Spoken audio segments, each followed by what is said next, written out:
Hello friends, welcome to another episode of DrGrad. In this episode, we're trying to cover the basics of ECG. This is going to be a module, a series covering various aspects of ECG.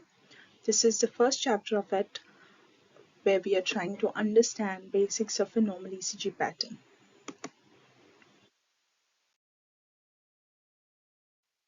You have to understand what is rate, what is meant by cardiac rhythm, what is a normal cardiac axis, what are the various ECG leads, and what does a normal ECG look like, and how do you interpret an ECG wave or a pattern, as you call it.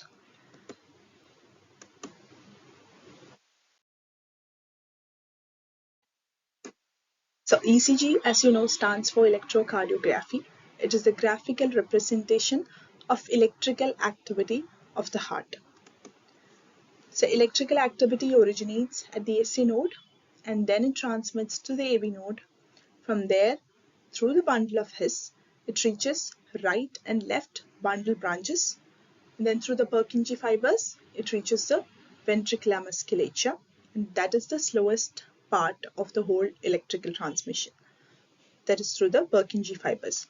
And when it reaches the AV node, there is a slight delay, which is for the filling of ventricles. That is called the AV nodal delay. That all we can interpret and understand, and that gets reflected on an ECG pattern.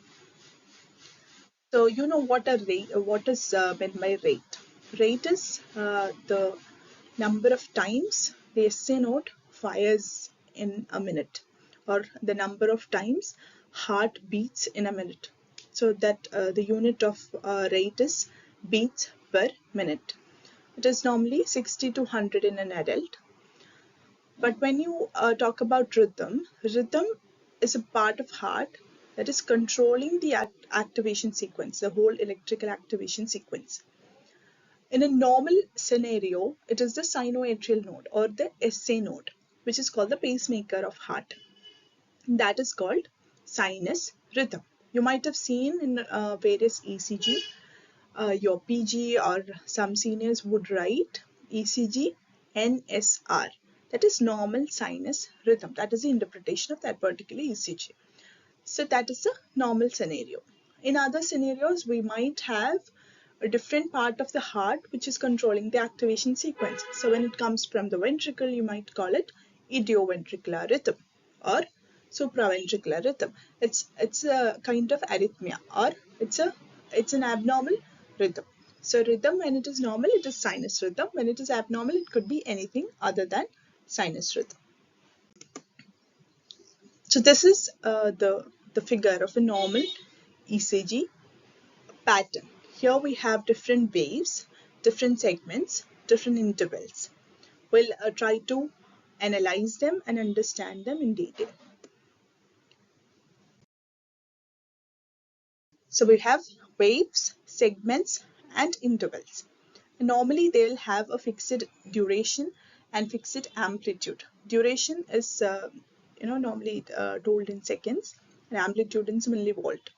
Amplitude is the height basically, and duration is the distance that it covers in an ECG strip. Now coming to the waves, we have P wave, QRS complex, T wave, and sometimes an additional U wave. A U wave is not always pathological. It can also be seen in a normal ECG pattern. And the rule of thumb is U wave when followed by a normal T wave is considered to be normal.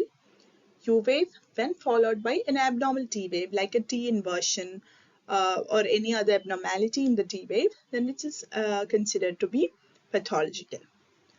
P wave stands for atrial depolarization. So it is representing atrial depolarization.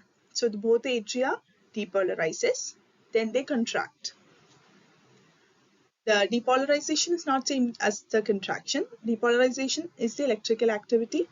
Contraction is the contraction of the muscles, the actual contraction of the muscles. So depolarization will be followed by actual contraction of the atria. Then it is followed by QRS complex, which represents ventricular repolarization. So you might think, where is atrial repolarization? So it's actually submerged, or it's hidden inside the QRS. You cannot actually visualize atrial repolarization because ventricular contraction or depolarization will be much stronger in force than atrial repolarization. So that will be prominent or pronounced in the ECG. That is the QRS complex. Then it is followed by T wave, which is ventricular repolarization. So that completes one cardiac cycle. Then it repeats again. Again, we have a P wave, a QRS, and T, and then it goes on. Next up, we have two segments, PR segment and ST segment. You can see in the figure also. This is the PR segment. PR segment, that is from the end of P wave to the beginning of QRS complex. It's supposed to be precisely called a PQ segment, but it's conventionally called a PR segment. So PQ segment makes sense. So understand in your head, it's PQ segment. It's end of P wave to the beginning of QRS complex. Next up, we have ST segment, which is from the end of QRS complex to the beginning of T wave. These are the two segments we have, PR and ST. Next up, we have two intervals. An interval is always one wave plus one segment. One wave plus one segment. So when we talk about PR interval, it's a P wave plus PR segment. Or when we talk about QT interval, it's QRS complex plus ST segment. PR interval means P wave plus PR segment. QT interval means we don't have a Q wave as such. We have QRS complex, right? So QRS complex plus ST segment. That is called QT interval. So this is how you have an ECG strip. This is what you call an ECG strip. Now ECG strip have different small squares and bigger squares. A bigger square has 5 by 5 smaller squares inside that, and the ECG that stylus moves at a rate of 25 millimeter per second, and that calibration can be changed. Okay, but that is a conventionally set calibration. That is how we normally look at an ECG and interpret an ECG. When this calibration is changed, you might have like bigger looking waves or smaller constricted waves, but normally this is how it is set, 25 millimeter per second. Now this large square, that is 5 by 5 small square, that is 5 millimeter. So the duration here we have is 5 millimeter. So you can see that one small square is going to be 1/5 of that. Okay, 1 millimeter here is 0.04 second. So one large square is 5 millimeter. 5 millimeter. 1 millimeter is 0.04 second. So one large square is going to be 0.2 second and one small square is going to be 0.04 second. So when you have a wave that is covering, suppose 3 small squares, then it is going to be 0.12 second or 120 millisecond. Hope you understand that. Then we have large square amplitude. Amplitude is going to be, so this small square is 1 by 1 millimeter and it is traveling at a rate of 25 millimeter per second. Okay, so it is covering in 1 second 25 small squares is being covered. So when you divide that, you're going to get 40 millisecond for one small square and 0.2 second or 200 millisecond for one large square. And talking about the amplitude, it is one small square is 0.1 millivolt and one large square is 0.5 millivolt. So that is the amplitude and this is the duration. Okay.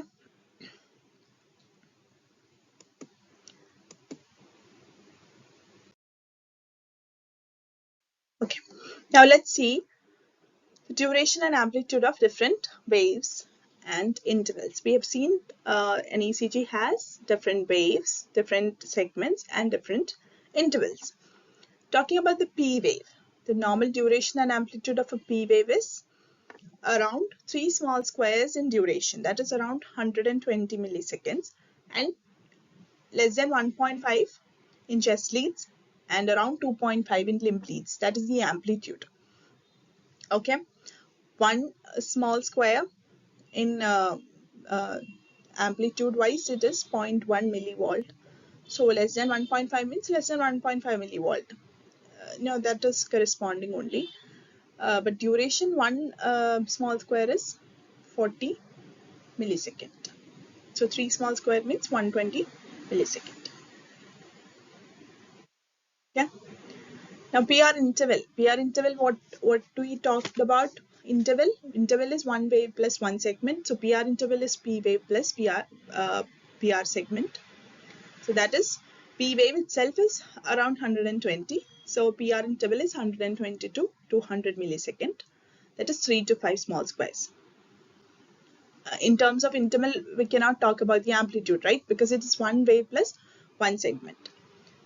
Now QRS complex, that is again 3 small squares in duration, and the amplitude, it is not fixed in as per lead, because there is something called as R wave progression in chest leads, which we'll discuss in the further section. So QRS complex, when the duration is concerned, it is 3 small squares or 120 millisecond, just like your P wave. Then we have a QT interval. What is QT interval? Interval is always one wave plus one segment, that is QRS complex plus ST segment. That is considered to be less than 450 millisecond. But when interpreting an ECG, we have something also called as a corrected QT interval. Corrected QT interval, or QTC. What is the formula for that? That is QT divided by root of RR. You need not do this manually, this complex mathematical calculation. You need not do this manually. You have certain apps or websites wherein you can just enter the QT interval. They'll give you a corrected QT. Corrected QT again is less than 400 or 450 millisecond. That is supposed to be normal. Then T wave. T wave, the amplitude wise, it is less than 5 millimeter in limb leads and less than 10 millimeter in chest leads. Because we usually have what? Abnormality in T is usually like tall peaked T wave or a T inversion. Okay. So that tall peaked means the peak amplitude is changing, right? Usually in an abnormality seen in T wave, the amplitude is varying. So amplitude normally is less than 5 millimeter in limb leads and less than 10 millimeter in chest leads. So these are the normal duration and amplitude of different waves and different intervals in a normal ECG. Now I've already told this, just fix that in your head.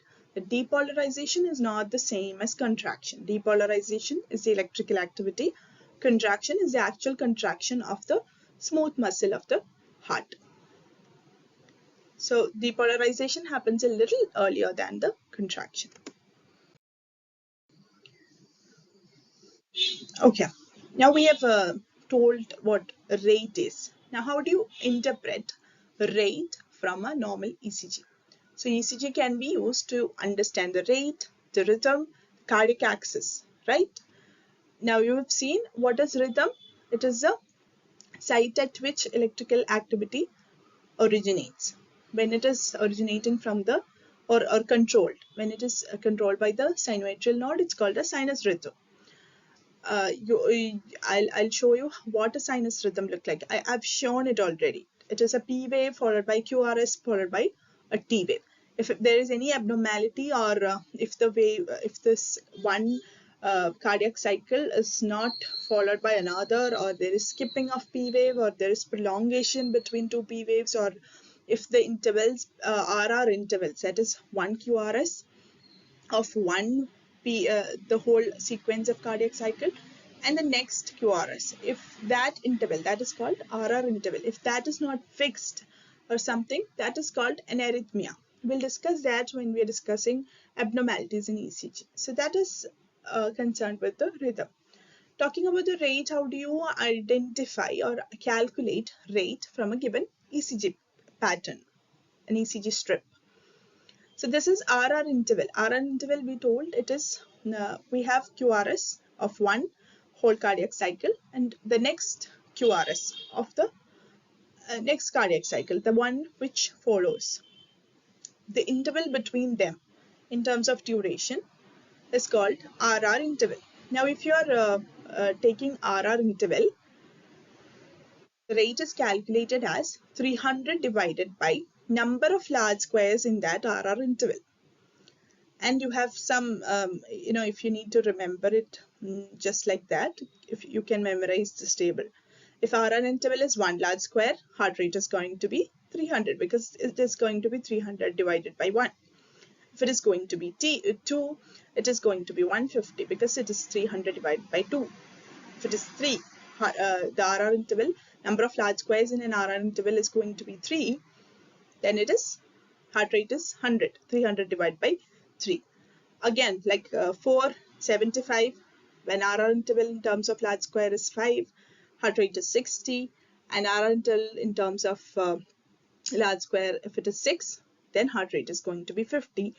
Now to underline, I have to say that this rate calculation can be done only when we have regular rate. If the rate is like irregular, or something like an AF or ventricular tachycardia, when we don't have a regular rhythm, or the rate is not, the RR interval is not fixed, or it is changing with subsequent progression, then we cannot use this formula. So this is used in a normal scenario. It is 300 divided by number of large squares. Now we've told number of large square, one large square means 5 small square. So if we are converting this large square in terms of small squares, it is going to be multiplied by 5. So you have to multiply the numerator also with 5. So that is 1500 by number of small squares. If you memorize any of this formula, it is well and good. You just can remember 300 divided by number of large squares. That is how you calculate rate.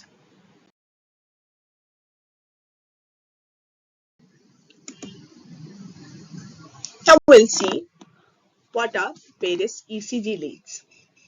So we have different limb leads, we have different chest leads. Okay. We'll see the limb leads first. When we are connecting limb lead, there are 3 limb leads. Okay, lead 1, lead 2, and lead 3. And one arm is going to be positive, one arm is going to be negative.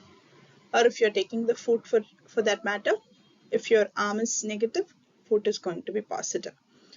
So you have to remember, this is how I remember that right arm is always positive, left arm is always, right arm is always negative, and left foot is always positive. Okay, right arm is always negative and left foot is always positive. So what is lead 1? It is connection between right arm and left arm, and since right arm is always negative, the direction is from negative to positive. So it is right to left. That is the direction of lead 1, right to left. Now lead 2, what is the direction? It is connected between right arm and left foot. And left foot is always positive, we told, and right arm is always negative. So negative to positive, right arm to left foot. And what is lead 3? It is connected between the left arm and left foot is always positive. So direction is from left arm to left foot. So that is lead 3. So this is the overall direction. This is lead 1. This is lead 3. Okay, this is lead 1, this is lead 2, and this is lead 3. So Einthoven's triangle, we know the Einthoven's triangle rule. What is the rule? It is saying that if we keep the source of electrical energy at the center and we have equilateral triangle, which is representing the direction of flow of the current, then the net current is going to be 0. That means lead 1 plus lead 2 plus lead 3 is 0. But when we when you apply the direction of vectors, lead 1 plus, you have to go it like this, right?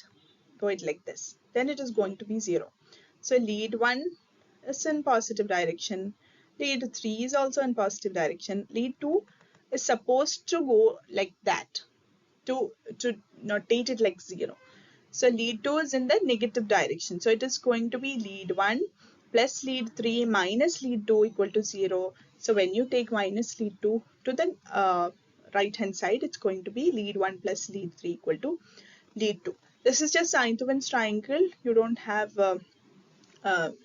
big impact of this formula on the ECG interpretation. You just need to know what is the direction of each lead, because that would be helpful when you try to understand cardiac axis. Now coming to augmented limb leads. Augmented limb leads is connected like this. So the negative is connected between two. For example, if one arm is positive, negative is connected between the other two. That's how you remember. If one arm is positive, negative is connected between the other two. For example, if it is AVR, R means right arm. So right arm is going to be positive, negative is connected between the other two, and the direction is going to be negative to positive. So this is the direction of AVR. Okay, this is the direction of AVR. Okay, now let me see how do you connect AVL then. We have AVR, AVL and AVF. F stands for foot. So if AVF, this is the foot, so this is going to be positive. Okay, so AVF, we're drawing AVF. This is going to be positive. Negative will be connected between these two. So here is going to be negative. And this is how you connect. What is this? This is AVF. AVF.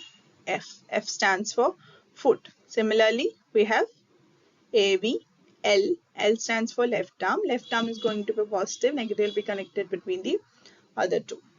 You just need to have an orientation of how the direction is coming, so that the cardiac axis discussion will be easier. Okay, so this is what we have discussed so far. This is our lead 1. This is lead 2. We have seen lead 3 like that. But when we are showing the vectors from an origin point, we can just move the vector to the origin. So this is how lead 3 looks like. Okay, AVL, just how we transfer the vector to the same origin point. AVL is left arm is positive, negative connected between the other two. So this is the direction going to be. Okay, left arm positive. Okay, negative connected between the other two. So this is AVL. AVF and AVR we have shown in the other diagram as well. AVR was going to be right arm positive, negative connected between the other two. So this is actually AVR. AVR is opposite. Okay, this is negative AVR. See, this is not AVR, this is negative AVR. So AVR has an opposite direction. And then we have AVF, which was just downwards, like 90-degree downwards. So this is how we have so far the limb leads and the augmented limb leads. Now let's look at the chest leads or precordial leads. How do you place the precordial leads? So this is for representation, for the placing of various chest leads or precordial leads. So we have the manubrium here, we have the ribs connected. So this is the first intercostal space, we have the second intercostal space here. We have the third here and fourth. That's where we start connecting.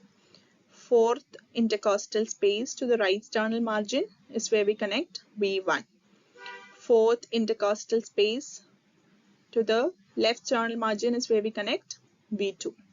So fourth intercostal space, right and left, we connect V1 and V2. V4 we connect in the mid-clavicular line. Mid-clavicular line. See? Mid-clavicular line.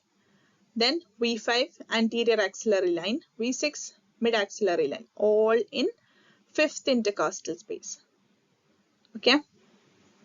Fifth intercostal space. So this is the fifth intercostal space. In the mid-clavicular line we connect V4. V5 in anterior axillary line, V6 in mid-axillary line. So where do we connect V3? V3 is connected between V2 and V4. Between this and this, we connect V3. Okay? Hope you understand that. Okay? So V1, fourth intercostal space, right sternal margin, V2. Fourth intercostal space, left sternal margin, V4. Fifth intercostal space, mid-clavicular line, V3 between V2 and V4. And V5, fifth intercostal space, anterior axillary line, and V6, fifth intercostal space, mid-axillary line.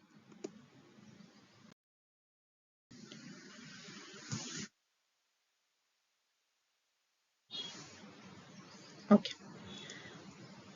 Now, this is how we talk about, like if we have an infarct or an MI, how do we say? We have inferior infarct or inferior wall MI. We have a lateral wall MI. We have an anterior wall MI or an anteroseptal or a septal wall MI.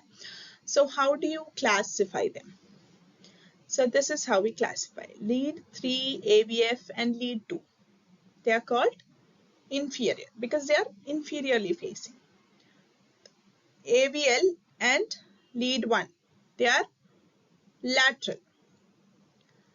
This V3, V4, they are septal, anteroseptal. V5, V6, they are anterolateral. Right? Okay, that's how we tell. Now we need to understand cardiac axis better. What is cardiac axis? It is the resultant of all these vectors we've seen. So we have seen different leads facing and looking at the cardiac rhythm or activity from different angles. We have seen lead 1 look heart like this, okay, in this direction.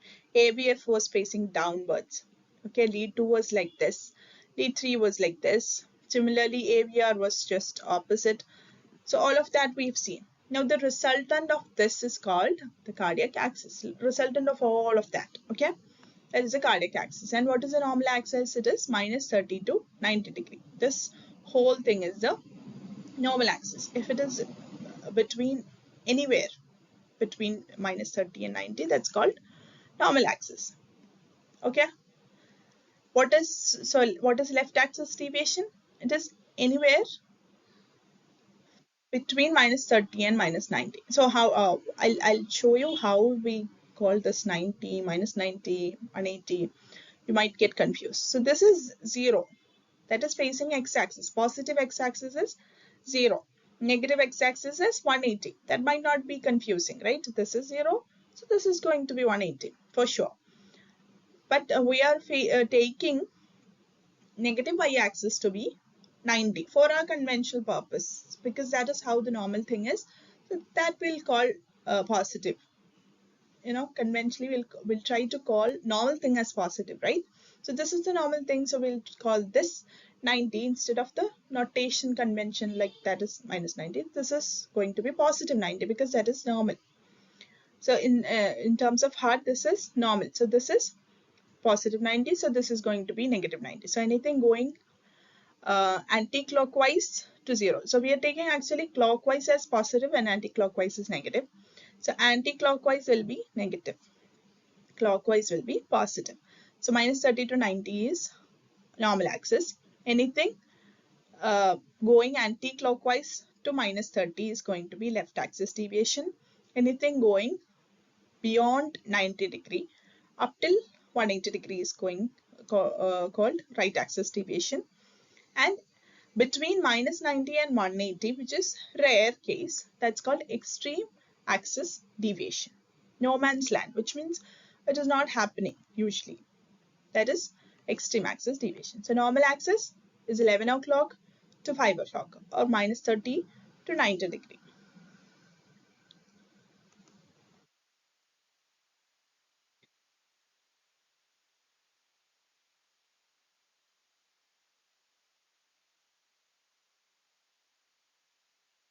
You might get confused with 11 o'clock and 5 o'clock.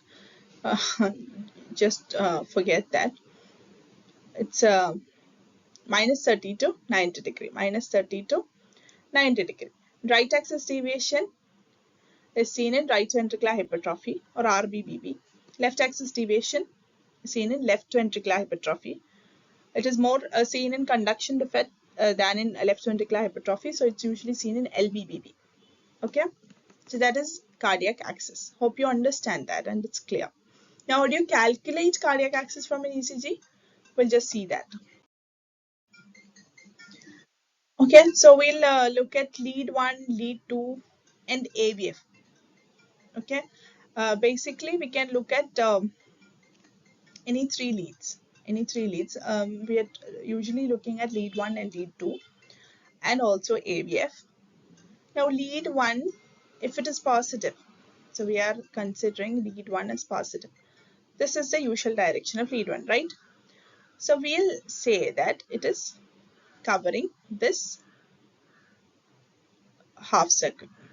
That means 90 degree anti-clockwise and 90 degree clockwise.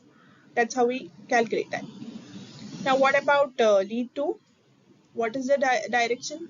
Suppose our lead 2 is facing negative. Usually it is like this. What is usual lead 2? Lead 2 usually face like this, right?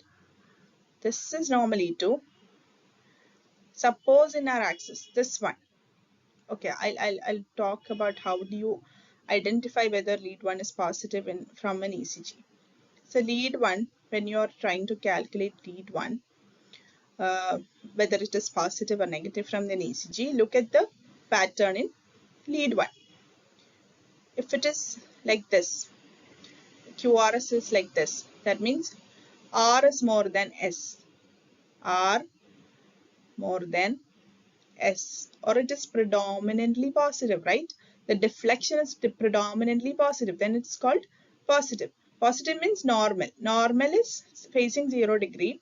So we'll say that it is covering this half circle, that is 90 degree anti-clockwise, 90 degree clockwise. So this is our lead 1. We're trying to superimpose that and identify the resultant axis. Okay. Now we'll look at lead 2. How it is like this in this diagram. R is less than S, right? Or it is predominantly negative. See, the deflection is predominantly negative. Then it is going to be negative. This is the normal lead 2. This is normal. And this is abnormal. This one, this figure could be depicted like this. Lead 2 is facing minus 120 degree. Right? Exactly opposite to this. So we'll say that this is covering this half circle. How do you come about that? It's 90 degree clockwise, 90 degree anti-clockwise. Okay. Now we have AVF. Look at this AVF. We have this R and we have this S. What is it? It's predominantly negative. It's it's predominantly negative. So how do you represent that? Usually AVF is facing downwards.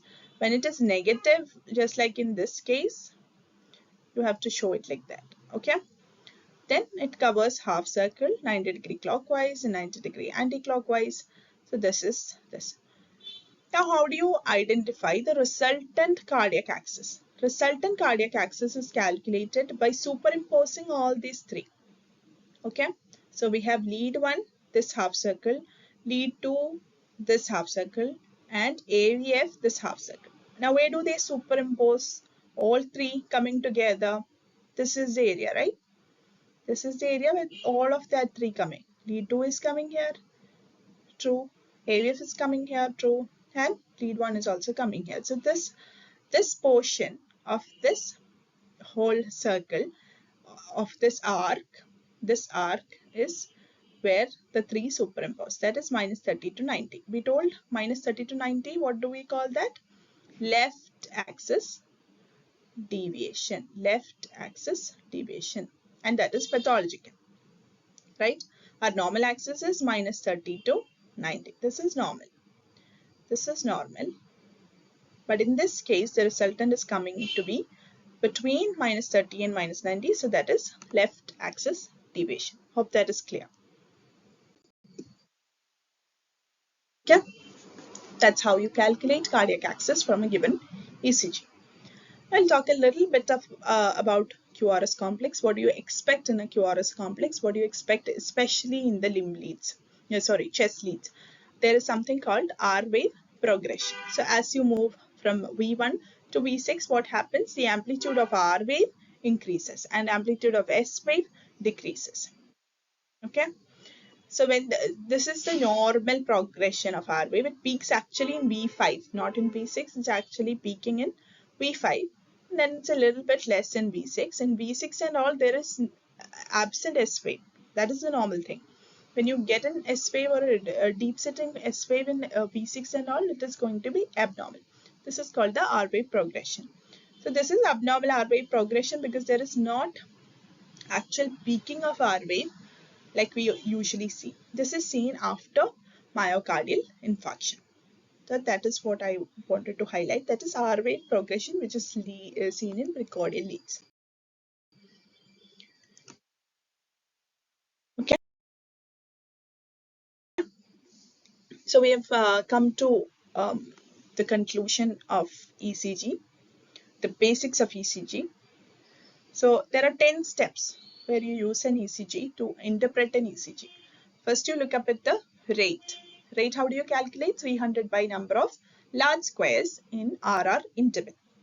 Then you look at the rhythm. How do you calculate the, how do you see the rhythm? If it is a normal sinusoidal rhythm, then it's going to be a P wave followed by QRS followed by T wave.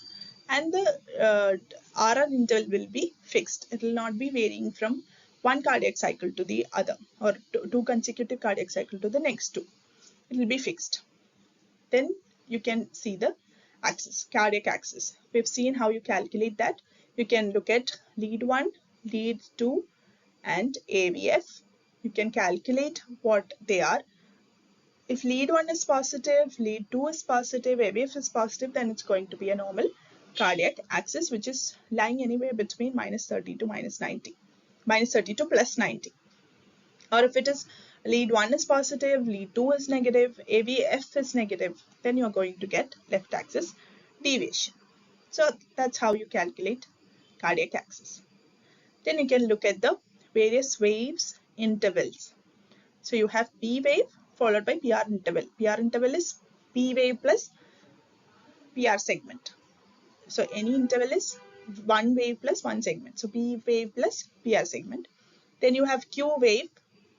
Q wave, usually we don't have a deep Q wave. Q wave is going to be one small square normally. If it is more than one small square, it's called pathological Q wave. Okay. Then we have QRS complex and QT interval. QT interval is QRS complex plus ST segment. Then we have ST segment where we see whether there is an elevation or depression to rule out MI. And we have T wave. It may be followed by U wave. When it is followed by when U wave follows a normal T wave, it's considered to be normal. When it follows an abnormal T wave, it's considered to be pathological. So these are the 10 steps wherein you identify and interpret an ECG. You look at the rate, rhythm, axis, P wave, PR interval, Q wave, QRS complex, QT interval, ST segment, and T wave.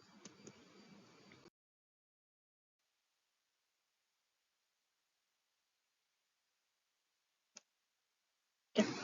Now, coming to the conclusion, before you interpret an ECG, before you comment on an ECG, just look at these things, that the patient is relaxed. Like if the patient is moving too much, you might have a very vibrating ECG. You cannot comment on that. Okay, the leads are properly placed. So you have 4 big things that you have to connect to each limb. One for the right arm, one for the left arm, one for the left foot, and one for the right foot. Right foot is for earthing purpose. There is no electrical activity going there because none of the leads are connected to the right lead, right? But you have something to connect to the right foot. So when you connect that, the machine itself will send signals accordingly. The stylus will move and they'll record the electrical activity. Like lead 1 will be, the direction of electrical current will be from right arm to left arm. Okay. Accordingly, they'll send signals and interpret, but you have to place the leads correctly. Like for example, V1 has to be placed 4th intercostal space, right sternal margin. V6 has to be placed 5th intercostal space, mid-axillary line. And the calibration is correct. The third point is calibration should be correct. For example, I told in a normal setting, the calibration is 25 millimeter per second. So stylus is moving 25 millimeter in 1 second. If it is less than 25 millimeter per second, or if it is more than 25 millimeter per second, there is going to be wider variations in the visual aspect of the ECG. Like the waves would be normal if the cardiac activity is normal. P wave would follow a QRS. P wave would be followed by a QRS and then a T wave. But if the calibration is more than 25 or less than 25, the duration and amplitude would change. So you have to always look at the calibration before you interpret. So that's all for today. This is going to be the first chapter, as I promised. There are going to be more chapters on ECG coming up. So do subscribe the channel and enjoy watching videos.